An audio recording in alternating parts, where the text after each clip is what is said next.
రోజు రోజుకు బంగారం ధరలు భారీగా పెరుగుతూ సామాన్యులకు అందని ద్రాక్షలా మారుతోంది. కాగా, నేడు గోల్డ్ రేట్స్ స్వల్పంగా తగ్గాయి. ఇక ఈరోజు తెలుగు రాష్ట్రాల్లో బంగారం ధరల వివరాల్లోకి వెళ్లితే, గ్రాముల 22 క్యారెట్ల బంగారం ధర నిన్న రూ.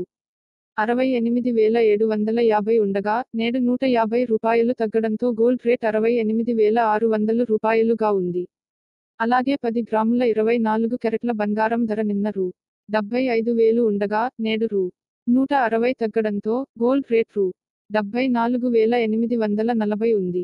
నేటి బంగారం ధర హైదరాబాద్లో ఎంతంటే, 22 క్యారెట్ల బంగారం ధర రూ. 68,600, 24 క్యారెట్ల బంగారం ధర రూ. 74,840. నేటి బంగారం ధర విజయవాడలో ఎంతంటే, 22 క్యారెట్ల బంగారం ధర రూ. 68,600, 24 క్యారెట్ల బంగారం ధర రూ. 74,840.